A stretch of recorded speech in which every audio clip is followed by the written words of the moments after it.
バブルの頃はね、もう私会社にいた時ですけど、錦糸町からなんだっけ、なんとか南、日立南、もうこれ忘れませんけど、そしたらなんかちょっと敵屋さんっていうかヤクザっぽいんですよ。で乗ったのが1時ぐらいだったんですよ。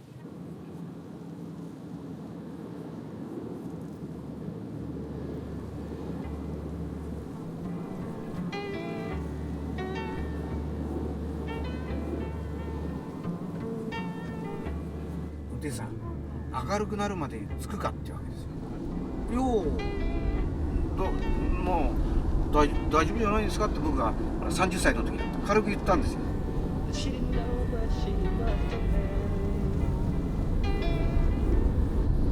そうしたらね、途中で走って運転手さん分かるよな、俺最初に言ったよなって明るいうちに着くよなって、夏だからもう3時半4時ぐらいで明るくなっちゃうわけですよ明るくなったら金払わないぞって言われた。向こうに妾がいるんだからそれに会いに行くんだぞ。明るくなったら要するに、はっきり言っちゃうとセックスできないだろうって、気分が湧かないだろう、だからうんちはそのために行くんだから、いやいや僕そんなの分かんないですよつって、でもそれから会社の車で常磐道もう平均時速150キロ台でバンバン行きました。結局間に合いました。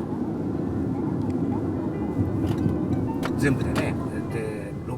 なんだっけ、お釣り6万円くれて4000円ぐらいチップいらないって言われて、今だったら9万ぐらいでしょうね。